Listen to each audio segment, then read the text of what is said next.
Hi guys, my name is Alyssa, and today we're going to do something that you really want. We're going to talk about the dark moon Lilith and the signs. Okay, so dark moon Lilith is the Waldemath black moon. It's a dust cloud, basically, a black moon next to our moon. It was actually named after Waldemath, I think, is the scientist. It's not mythology or anything. The astrologer Walter Gornwald actually named it Lilith and called it the dark moon. And that's where it gets its name, but it was discovered by Waldemath. So, if you want to know more about the mythology of Lilith, I've made a lot of videos, and in the information, it is linked to the playlist for all of those. Waldemath is H58. I always just remember that one for some reason. And so you want to know about aspects and stuff to, say, the dark moon. You have to think about the energy that the aspect is making and what it's making too. Those are all these things that you can kind of sort of figure out by looking at your chart. Just sort of let yourself feel it, just to see like what that energy means for you. And there's another thing to understand is that that energy is not completely powerful. It is not more powerful than your moon. It cannot control your moon. No matter, even if it's in good aspect to your moon, it has less power than your moon. It has less power than your sun. It has less power than your Venus, your Mars. It has less power than every single planet in your chart. Okay? It just happens to be a scary, dark thing that people are interested in themselves because they feel like it is their shadow, but it's not your shadow at all. This is more like a demon inside of you. And the reason the dark moon is the sort of scariest form of Lilith, this is the part where Lilith is considered a baby killer. Okay, she didn't have a baby, couldn't have one. She was cursed. And so what she ended up doing, she just went around stealing other babies and killing them.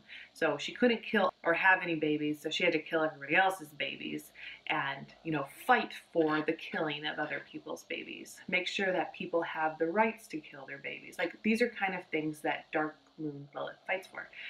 But when she falls into a sign, you shift her focus, okay? Because the myth doesn't necessarily mean that she existed in all signs. It's the idea of what she did. Think about her as somebody who wants to kill something. And if she can't kill it in her own power, in her own life, she will champion other people to kill it for her. And so what that energy that she wants to kill actually falls in the sign. There's a pull of that, okay? A pull to kill it. Because you're killing something, you're actually causing everything to be stagnant. Dark moon does not kill something because it's Pluto and it wants to transform it. No, the dark moon kills something because it hates it and it wants it to die, and nothing fully can die. So once you start to try to kill something, it's always going to rear its ugly head in some way, shape, or form and just be a bad mess. What you should put the power from the dark moon onto your Pluto instead, even if your dark moon's not in Scorpio. But you should allow Pluto to take over that killing effect. Because your dark moon doesn't know what it's doing. She's just being jealous. She's being prideful and arrogant. She thinks that she knows what she doesn't. And so it's a part of you that just is not nice. It doesn't do things in the right way. It's not your job on earth. It's sort of this part of you that you feel like it is, but it's because little dark moon Lilith is telling you, do this, do this. She's whispering into your ears, kill this. And you're doing a bad job at it. And you're just being angry and it's making you unsatisfied and you don't know why. But that is why. Let's get this on a thing. Let's do this. Okay, so we have Aries. If your dark moon is in Aries, you want to kill the masculine energy. It means the alpha, the masculine ideal. You're the one who's really against toxic masculinity, but really you're just actually against all masculinity. I'm not going to say that the penis makes you upset. It's not that. It's the mind that makes you upset, the masculine mind, what they want and what they need. You're probably the angriest about things. You get angry because you're trying to kill sort of that anger, but it just rises up anyway because Mars is consistently fighting your Waldemath. Now, if your Waldemath is in Taurus, you are consistently fighting feminine energy, that pleasurable, sensual, wanting to be beautiful, that kind of energy. You're not into that. You would like to kill that. Also, because it's ruled by Venus, there's a divine feminine part that you want to make die. You don't understand women who are ultra feminine. You don't understand why they would do that. You feel like that should not even exist, that it's powerless. You want to kill that ideal. So now if your dark moon is in Gemini, you kill the mind, right? You want to kill the reality. You don't like the way things are. And so this can mean like you can get obsessed with like the news and what's going on, and you just want to kill everything that exists because it hurts your head so bad. You also do just want to kill the truth.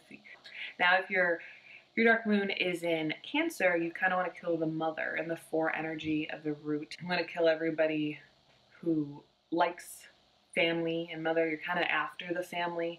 You don't think that the family unit should be allowed to happen. You know, empower other people to also kill their own family. So now if your dark moon is in Leo, you want to kill the ego and the heart. And so you're actually after the sun sign, sort of want to kill that in everybody else. And anything that seems like heart, you want to hurt it. You want to cut them down and make sure that they know that they're not that great. If your dark moon is in Virgo, it's the idea that the feminine energy has not found itself in the thick of the real world. Life has not found itself understanding real world. It's very guarded by utopian ideas and ideals that something could be better. And you sort of want to kill that. Life isn't so great. You kind of tell people that. Then if you have your dark moon in Libra, you're very mad at the idea of romance and twin flames and love.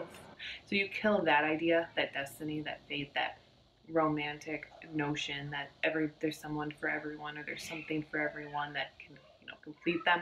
So you're definitely against that, and you think that should die. Then you have Scorpio. So if your dark moon is in Scorpio, you're against the 8th energy, that power, and you might find yourself completely adverse and afraid of pain to create progress. And that's what Pluto does. It creates pain. It makes you go through hell to give you something better. But if you're mad at it, you're mad at all the pain, you're mad at all the dealing with it, and you don't want to grow. Now if your dark moon is in Sagittarius, you don't understand the belief system or faith that there's something greater and grander. It may be a God that's bigger than you, so you're not like that. So it's pretty big atheistic dark moon area. So you want to kill that and everybody else. So there's that. And then you have Capricorn. You are very adverse to authority, and you also want no one to be in authority. So there's no authority anywhere. Authority just really upsets you, because authority is always going to shine. It's going to go out to the forefront and say, I know this. And so you want that dead. Then there is Aquarius. Now you're killing that 11, that influence, the fact that one person could influence another person, the rebellious aspect of it. You're not into that. Like you're anything that rebels against authority or societal norms. You kind of want to kill all of that revolt, that trying to make a difference in any way, shape, or form. And so the last one here is Pisces. What we see here is when you are killing Neptune, you think that all spirituality is probably delusional. Hollywood stuff, like something that exists higher than you, an idol. If there's anything that glitters and glows and that is pure and perfect, you kill all of that. Hatred of anybody who shines bright or has a light or is pure. That's psychic power too. You might feel like psychicness and all of these unrelated things that they could never happen. So anyway, that is your breakdown of this.